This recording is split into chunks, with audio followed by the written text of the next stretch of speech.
Chapter 20: The Fall of the Money System.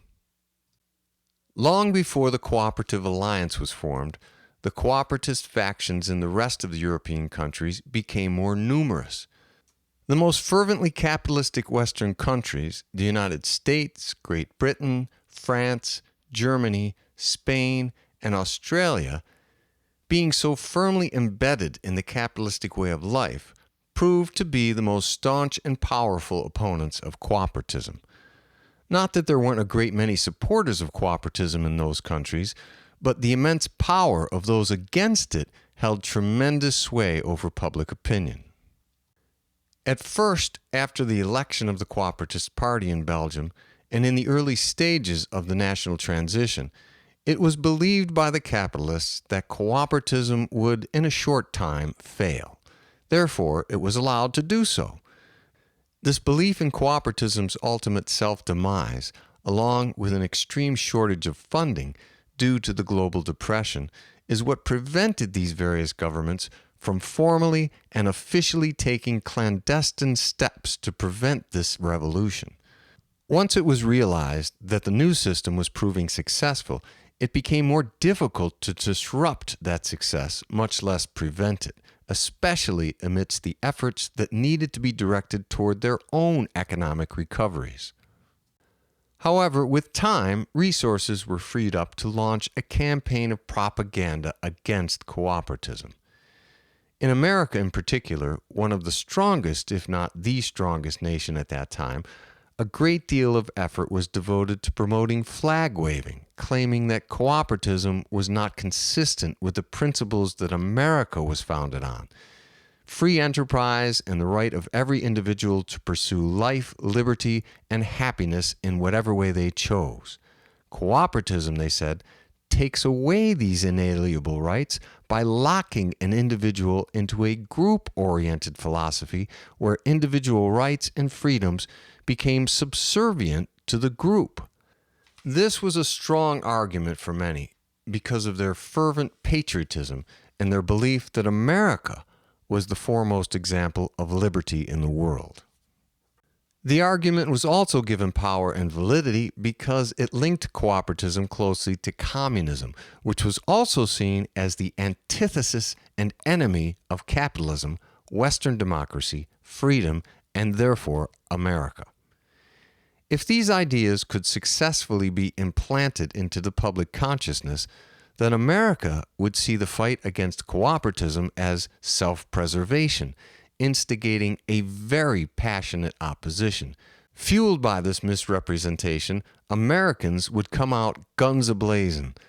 There was a precedent in their history for this kind of fiercely patriotic response, and this had worked so effectively in the past when there was a need and desire to get the full support of the American public behind some cause, such as a new war. The ocean between them and Europe buffered most Americans from the reality of cooperatism. They were more susceptible to media denouncing the favorable information available on the internet. Britain, France, and Germany all considered attempting some sort of military coup in Belgium, but this was quickly dismissed as being foolhardy.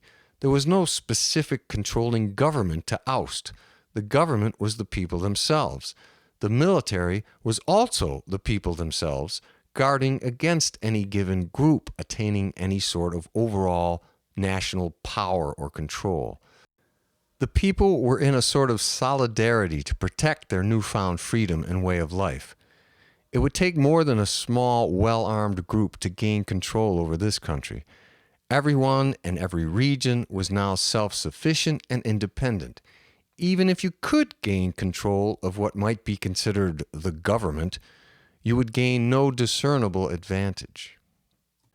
Nor was there any way to apply economic sanctions against a cooperative system. The countries and corporations that were trading with Belgium found they were very much benefiting from the arrangement and weren't going to jeopardize their favorable economic position. There was no way to gain any political leverage by being generous with campaign donations. There was no monetary means by which to manipulate these people. There were no large groups of dissatisfied and oppressed citizens to draw support from. Life was better and freer than it had ever been. Other than an all-out declaration of war against this cooperative alliance, which would clearly not have been supported by the people of these capitalistic countries, for it would have been seen as an unprovoked act of aggression, there seemed to be very little the capitalists could do other than slandering and mudslinging. But their propaganda was steadily undermined by visitors to Belgium and later to the other 6 countries in the cooperative alliance. Visitors would return home with a more truthful account of the system and communicate this to their friends. Clashes and heated arguments ensued between those who believed the propaganda and those who did not.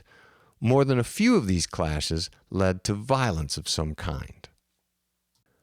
Following the Depression, the monetary system worldwide was never able to achieve its previous status.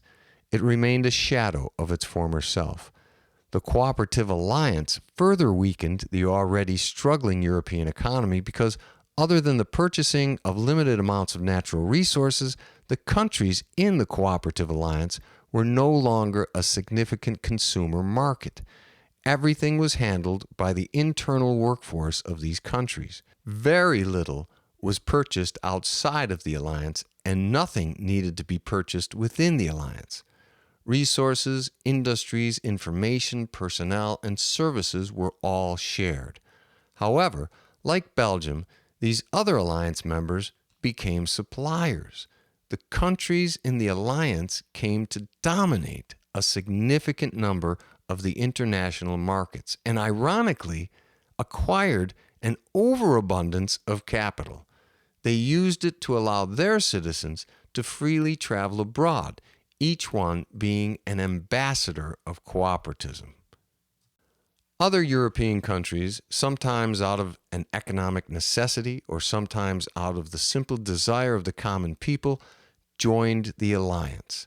The Czech Republic, Slovenia, Estonia, Latvia, Lithuania, Greece, and Italy. One by one, they converted. One by one, they joined the alliance. With each new member, the world markets shrunk further, and the alliance gained more shared geography and resources. The larger Western capitalistic countries were able to hold out longer because internally and between them, they still maintained a sizable consumer base to support the national economies. However, more and more of the general populace in these countries realized that clinging to the money system was becoming a disadvantage.